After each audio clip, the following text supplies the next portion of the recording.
Hello दोस्तों, KLD classes में आप सभी का स्वागत है। आज हम बात करेंगे उत्तर प्रदेश के बारे में। बात किया जाएगा कि व्हेन डिवाइड उत्तर प्रदेश 4 से 5 पार्ट। ये पहले से ही बात हो रही थी, लेकिन इस समय जब से आपने कानपुर की घटनाओं को सुना है और देखा है इस तरह से कि किस तरह से घटनाएं आगे बढ़ी है, इसके बाद से इसकी मांग तेज हो गई है। तो इसके बारे में हम विस्तार से बात करेंगे, कई देशों से तुलना करेंगे कि इतनी ही जितनी आज अगर देखा जाए कि उत्तर प्रदेश में 20 करोड़ जनसंख्या माना जाता है, लेकिन अगर देखा जाए यही जनसंख्या अन्य देशों में कहाँ पे है और वहाँ पे कितने क्षेत्रों में बांटा गया इतने एरिया को।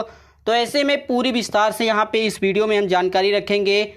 आखिर उत्तर प्रदेश ने हमें कोरोना महामारी और चीनी घुसपैठ की 7 दिन 24 घंटे खबरों से थोड़ी राहत जरूर दिला दी है, लेकिन अब समस्या तो ये है कि इन समस्याओं को शुक्रिया कहें या ना कहें, क्योंकि बात उतनी ही अधिक चिंताजनक है जितना जानलेवा महामारी के खतरे का या घुसपैठ पर उतारू एक पड़ोसी का हो सकता है। एक आदमी को एक ऐसे कथित एनकाउंटर में मार दिया गया है जिसे इतने भद्दे ढंग से अंजाम दिया गया है कि जिसके लिए इससे जुड़े पुलिस वालों और इनके सियासी आकाओं को अगर गैर कानूनी ढंग से की गई हत्या के लिए जेल नहीं भेजा जाता तो कम से कम नौकरी से तो बर्खास्त किया ही जाना चाहिए। पुलिस बल व सरकार जो कहानी पेश कर रही है उस पर अगर आप यकीन करते हैं, उस पर विश्वास करते हैं, तो आप विक्रम बेताल की कथा को भी सच मान लेंगे। अगर आपने अभी इस विक्रम बेताल जो फिल्म है पूरी हिस्ट्री को नहीं देखा है तो एक बार आप ज़रूर देख लेंगे। आपको पूरी स्टोरी, ये कानपुर की जो घटनाएं घटित हुई है, इसके पहले भी कई और एनकाउंटर हो चुके हैं, उससे आप विस्तार से समझ पाएंगे। बल्कि इनकी कहानी के आगे मुझे तो इस कथा के कुछ प्रसंग ज़्यादा विश्वसनीय लगने लगे हैं। कुछ देर के लिए हम इस मामले के फोरेंसिक तथा न्याय प्रक्रिया से जुड़े पहलुओं को अलग रखते हैं, जैसे जांच, इसके लिए कमेटी भी बना दी गई है, और इससे उभरे राजनीतिक संदेह को समझने की कोशिश करते हैं। तो चलिए कुछ प्रश्न के साथ शुरू करते हैं कि क्या हमारा टॉपिक है और कहाँ पे हम आगे बढ़ने वाले हैं। पहला प्रश्न ये है कि सबसे पहले समझते हैं कि उत्तर प्रदेश राज्य को कितना जानते हैं आप उत्तर प्रदेश को। ये आज सबसे बड़ा प्रश्न आप सभी के लिए है। उत्तर प्रदेश नाम का राज्य हमें क्या संदेश दे रहा है, कभी आपने जानने की कोशिश की?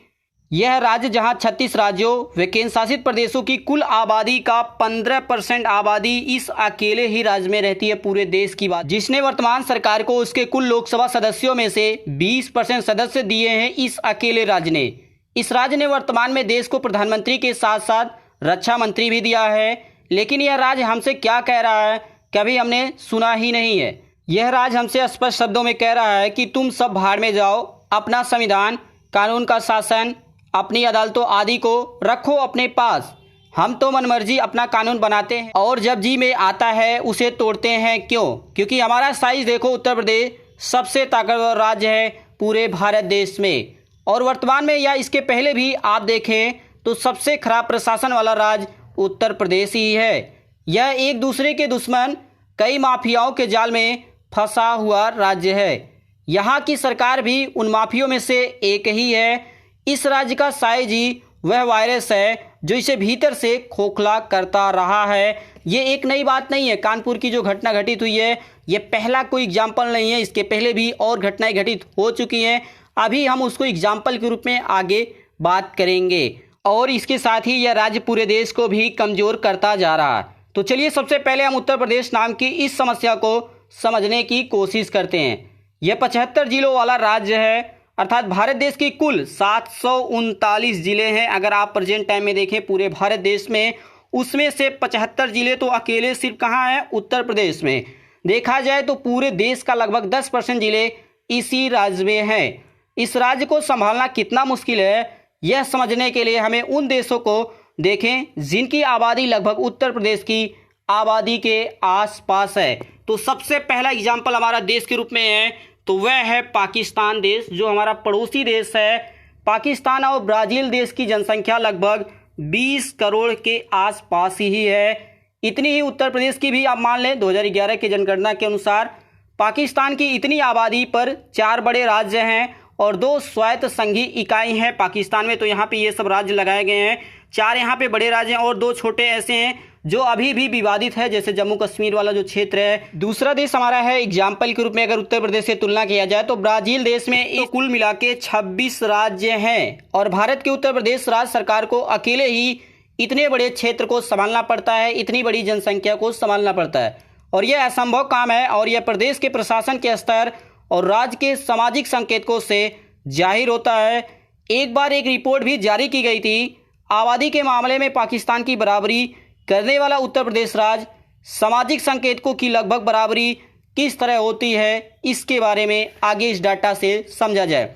वैसे कुछ संकेतकों में यूपी बेहतर है, जैसे शिशु मृत्यु दर में, जबकि प्रति व्यक्ति आय, स्त्री पुरुष अनुपात के मामले में यह राज्य पाकिस्तान से भी गड़बड़ स्थिति में है। और जनसंख्या वृद्धि के मामले में दोनों लगभग बराबरी पर हैं। जिस तरह से भारत के उत्तर प्रदेश में जनसंख्या बढ़ती है, उसी तरह से पाकिस्तान में भी बढ़ती है। बताया तो ये भी जा रहा है कि उत्तर प्रदेश की जनसंख्या वृद्धि दर इधर कुछ धीमी हुई है, लेकिन उत्तर प्रदेश की जनसंख्या शेष भारत के राज्यों से तुलना किया जाए तो लगभग दोगुनी रेट से बढ़ रही है। इस समय यूपी के प्रति व्यक्ति आय का जो आंकड़ा है वो राष्ट्रीय औसत का आधा है।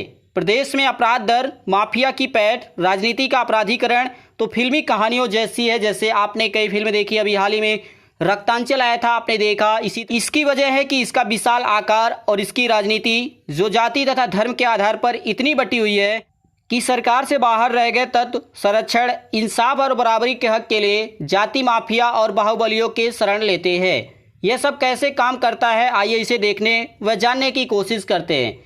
जैसे इस राज्य में अगर किसी यादव पिता या पुत्र का राज है तो इसका मतलब यह है कि सभी प्रदेश भर के यादव सत्ता में हैं। ऐसा आपने एग्जाम्पल देखा भी होगा और आपने अनुभव भी किया होगा।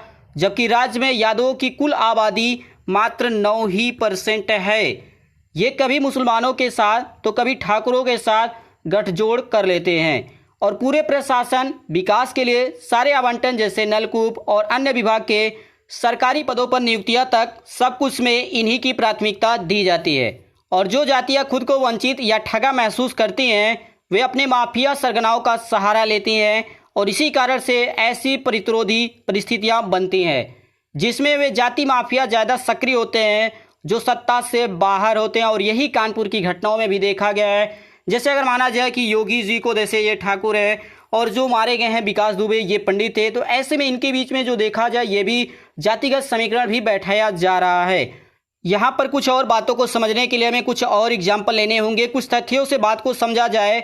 जैसे 1980 के दशक तक जब प्राय इस राज्य में ऊंची जाति के नेता मुख्यमंत्री होते थे तो अपराधी गिरोह और डकैत पिछड़ी जातियों के होते थे। ये विश्वनाथ प्रताप सिंह ही थे जिन्होंने मुख्यमंत्री के रूप में 1981 और 82 में मात्र 1 महीने के अंदर लगभग 299 डकैतों को मरवाकर राज्य में एनकाउंटर का चलन शुरू किया था।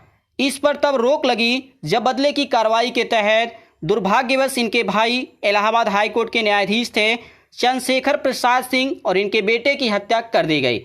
और इस घटना के बाद विश्वनाथ प्रताप सिंह ने इस्तीफा ही दे दिया। इसके साथ की राजनीतिक कहानी यह है कि मुलायम सिंह यादव नाम के एक युवा पहलवान इन एनकाउंटरों के खिलाफ मुहिम चलाने वाले मानवाधिकार कार्यकर्ता के रूप में मशहूर हो रहे थे। बताया ये भी जाता है कि इन एनकाउंटरों में मारे जाने वाले अधिकतर लोग पिछड़ी जातियों के थे जो आगे चलकर मुलायम सिंह के सहयोगी बने।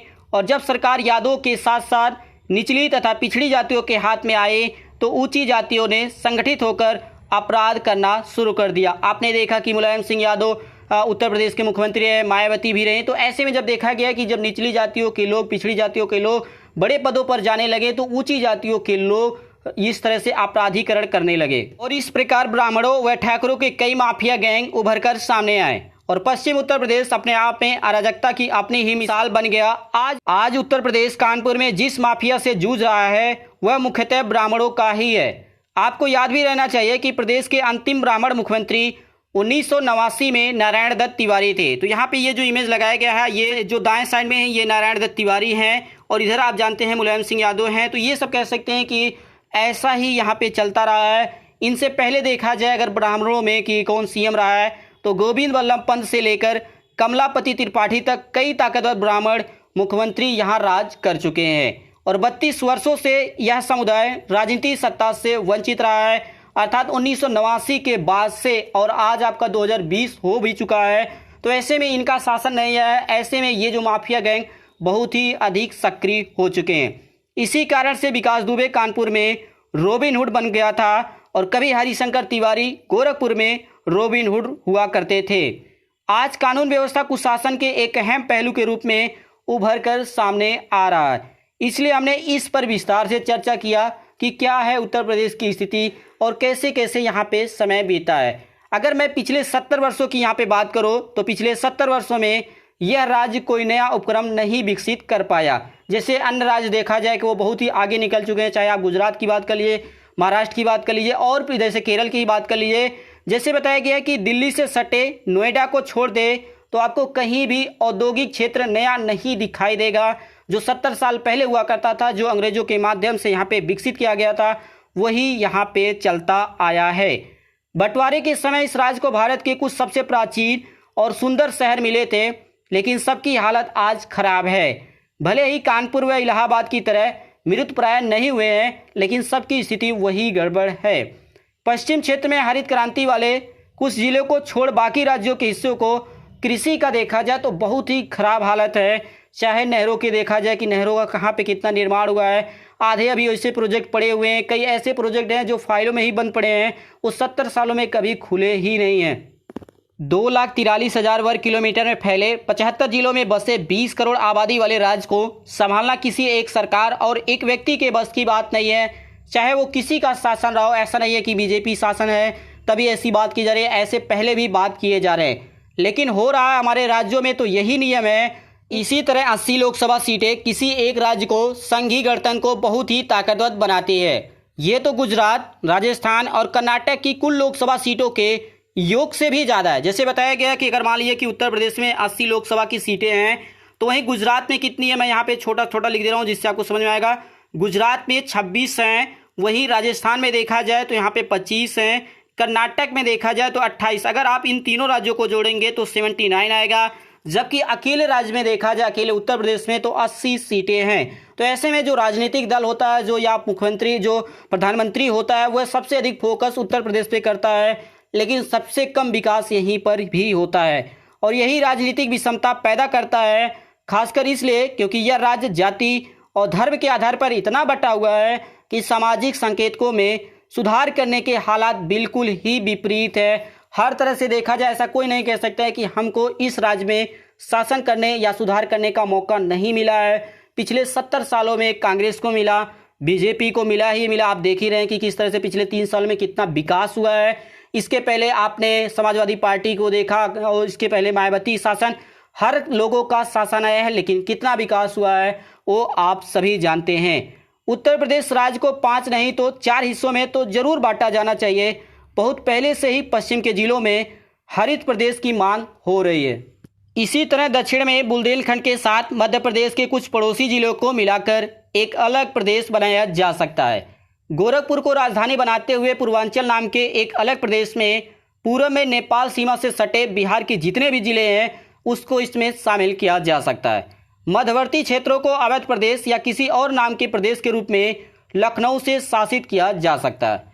इस तरह 4 नए राज्य बन जाएंगे, लेकिन मेरे ख्याल से 5 राज्य ज़्यादा बेहतर होंगे, क्योंकि पूर्वांचल आकार में देखा जाए तो यहाँ पे ये जो नीचे वाला है ये सबसे बड़ा हो जाएगा और इसके साथ ही वह अभी भी बहुत ही कम विकसित हुआ है, इसलिए पूर्वांचल को भी 2 भागों में बांटा जा सकता है, जबकि वाराणसी को दूसरे राज्य की राजधानी भी बनाया जा सकता है। लेकिन सच्चाई तो यह है कि कोई भी राजनीतिक नेता वह पार्टी यह नहीं करना चाहती है। पूर्ण बहुमत से राज करने वाले का तो निहित स्वार्थ इसी में है कि यूपी अखंड बना रहे और जो चल रहा है उसके साथ छेड़छाड़ क्यों किया जाए। जैसे इसके पहले कि अगर सरकारों को देखा जाए तो यूपी में लगभग हमेशा ही किसी की भी सत्ता आती है तो वो बहुमत के साथ ही आती है। चाहे आपने समाजवादी पार्टी को देख लीजिए और इस तरह से बहुजन समाजवादी पार्टी को देख लीजिए, इसी तरह से बीजेपी की यहाँ पे आई है। तो ऐसे में लेकिन अगर आप बहुमत पे सरकार होकर ऐसे कदम नहीं उठा सकते, ऐसे सुधार नहीं कर सकते, तो आप कब करेंगे, ये सबसे बड़ा प्रश्न बन जाता है। चाहे वह कितना भी बिखरा हुआ क्यों ना हो, जब तक इस चुनौती को कोई स्वीकार नहीं करता है तब तक इस प्रदेश के लिए उम्मीद नजर नहीं आती, जिसमें देश की कुल आबादी का 6ठा हिस्सा रहते हैं। कुछ छोटे राज्यों को देख लिया जाए, भारत के और छोटे छोटे राज्यों से मैं तुलना करूं, जैसे केरल राज्य में देखा जाए तो कुल कितने जिले हैं आप सभी को याद होना चाहिए, तो 14 ही जिले हैं। गोवा में आप देख लीजिए तो गोवा में मात्र 2 जिले हैं। दिल्ली में आप देख लीजिए तो दिल्ली में सिर्फ 10 जिले हैं। क्या इनमें विकास नहीं हुआ? वहीं आप उत्तर प्रदेश को देखिए, उत्तर प्रदेश में अकेले 75 जिले हैं। तो ऐसे में ये नहीं है कि जहाँ पे अधिक जिला रहेगा, अधिक बड़ा राज्य रहेगा, वहाँ पे सबसे अधिक विकास होगा, तो ये आप सभी को देखना होगा। ऐसे ही और राज्य जिनकी संख्या उत्तर प्रदेश की तुलना में बहुत ही कम है, लेकिन कितने अधिक विकसित हैं ये किसी से छिपा नहीं है। जैसे मैं कुछ एग्जाम्पल रखता हूँ, जैसे एजुकेशन की बात हो तो सीधे आपका ध्यान कहाँ जाता है? केरल राज्य पे जाता है। छुट्टी मनाने की बात हो तो गोवा पे आपका जाता है ध्यान। काम धंधों जैसे पैसा कमाने की बात आती है कि यहाँ पे हम जाएंगे तो आपको रोजगार मिल ही जाएगा, तो आप किसकी बात करते हैं? दिल्ली की बात करते हैं। इन क्षेत्रों में हमारा आपका उत्तर प्रदेश कहाँ है? कभी आपने सोचा कि एजुकेशन की बात कर लिया जाए, छुट्टी बिताने की बात कर लिया जाए, काम धंधे की बात कर लिया जाए? यही हाल आज हमारे लिए सबसे बड़ी समस्या बन जाती है कि हम एक ऐसा स्थान नहीं प्रोवाइड कर पा रहे जिससे लोगों को आकर्षित किया जाए, लोगों को रोजगार मिल सके, अच्छा एजुकेशन। तो ये थी हमारी आज की सबसे इंपॉर्टेंट इन्फॉर्मेशन कि यूपी को डिवाइड करना बहुत ही जरूरी हो चुका है। ये आज से नहीं, ये 2000 ईस्वी में अगर डिवाइड हो गया होता है तो आज इतनी अधिक समस्याएं नहीं होती हैं। चाहे एजुकेशन को ले लीजिए, रोजगार को ले लीजिए, या जो इस तरह से ऐसे बड़े बड़े जो हादसे हो रहे हैं, इनकाउंटर की बात हो रही है, इतने बड़े बड़े जो गैंग होते हैं, जो सक्रिय होते हैं, ये कहीं ना कहीं इसका फायदा उठाते हैं क्योंकि सरकार का उतना अधिक ध्यान नहीं जा पाता। तो ऐसे में इस पर जरूर ध्यान दिया जाना चाहिए। आपकी क्या राय है इसके बारे में? आप जरूर इस वीडियो के नीचे कमेंट बॉक्स में जरूर लिखिएगा। इसी प्रकार से बने रहिए। इसी प्रकार से बने रहने के लिए आप सभी दोस्तों का KLD क्लासेस की ओर से धन्यवाद।